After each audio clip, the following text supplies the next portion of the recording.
Joanna Jensen, founder and chairman of Child's Farm, thank you for offering us your time in such a busy schedule to talk to us about the environment. That's an absolute pleasure. You say natural and sustainable are part of your DNA. Your journey started with a desire to address childhood eczema. How did this evolve into running a sustainable business? Wow, yeah, big question. Really, when you become a parent, you very much want to do the best thing for your child. And both my girls were born with sensitive skin, the youngest Bella with really bad eczema. And I wanted to do what I could for their skin, but I was really surprised how little we'd progressed since I'd been a girl. And I had atopic eczema, and it was still the same treatment, so steroids and really things that sit on your skin and sort of act as a barrier, as opposed to things that actually make your skin better.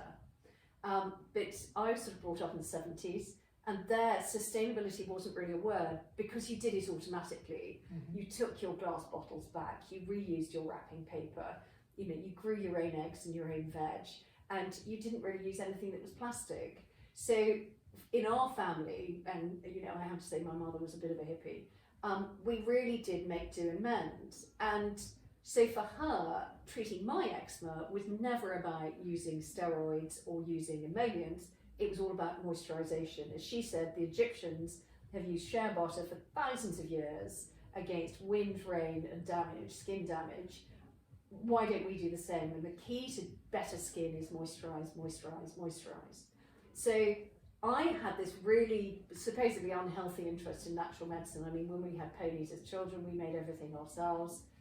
All their treatments were done out of hedgerow cures, because that's ultimately the way that even modern drugs are made. They just split those ingredients and then put them back together again. So for me, when it came to my own children, I wanted to use all of my experience over the years to create something for them that not only made them feel better, because I wanted them to be happy in their skin, not upset or angry, but also was a natural solution for them. And because of those early experiences in my life, it had to be sustainable, because having that responsibility of owning a business that is for children, you've got to think about their future, and you'd have to be completely on a different planet right now to not understand the importance of sustainability in any business that you create. So that's interesting. I mean, but sustainability and the environment, they are big and broad agendas. Child's Farm's nearly 10 years old. How did you work out where to start? Did this evolve, or did you design it? And what's a B Corp? Right, I'll answer the first bit first and then get on to B Corp. As I say, it was part of my DNA to always think about what we used. As I said, it's the way I was brought up. I find it impossible to throw anything away. And downstairs in our kitchen, we've got about 20 recycling bins. We can recycle absolutely anything that we have here. But most importantly, we think about what we purchase, and we think about what we use to understand where it's come from.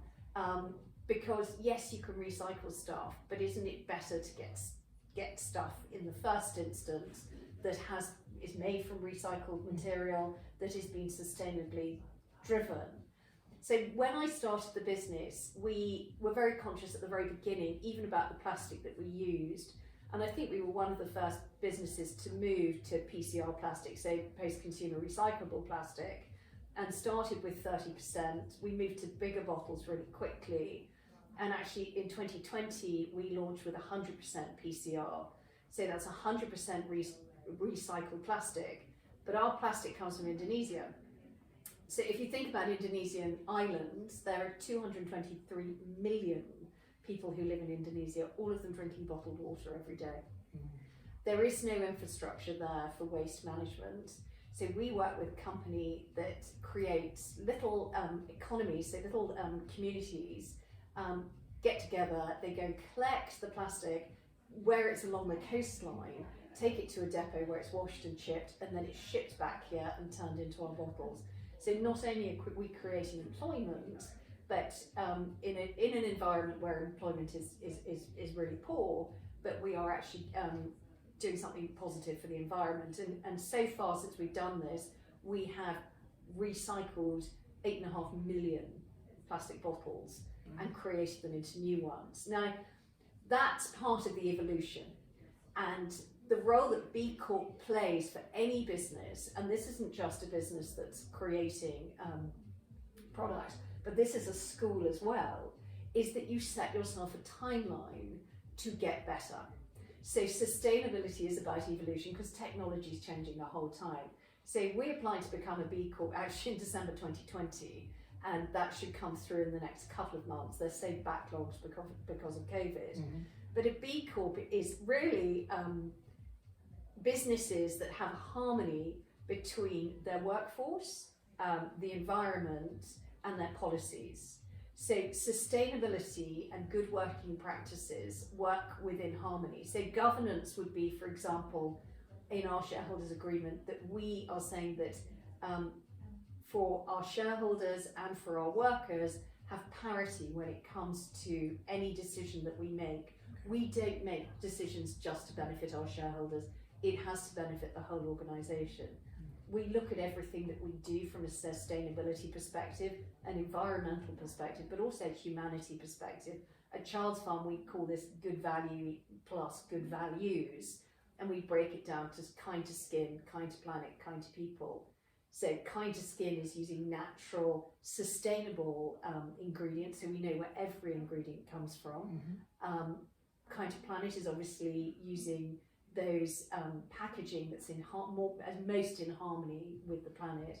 And kind to people is everything from looking after our staff here, but also to ensuring things like our Indonesian project, we're preventing our supply chain causing anyone to be disadvantaged by working for us, but in fact drawing them out of slavery in some cases, and making sure that everything that we do is a positive influence on our supply chain. So in any business, having this long-term horizon, so we have goals for the next 5 years, yes, we want to move away from plastic, but right now, the most environmental thing we can do is use the plastic that's there, get it collected and turned into something else, whilst we wait for technology to catch up and give us something which is even more sustainable than that. And looking again at every single ingredient that we use and what our best practices are for our workforce.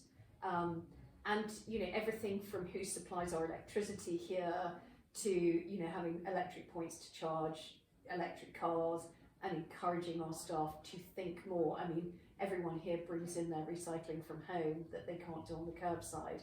But so the other point of what we do is make it for you, me as parents.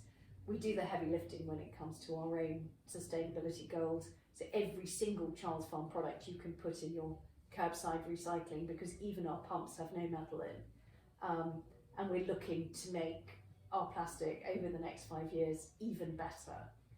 And those goals can be applied to any single business. It's easy for us to do it for us because we can see clear distinctions, but it's the same way, and I think schools are in this fantastic position that can you imagine becoming a B Corp and leading the way with those children that then go out to their different schools, that then go out to their different universities and spread this word about respecting our planet more, but also respecting our colleagues, our co-workers more as well.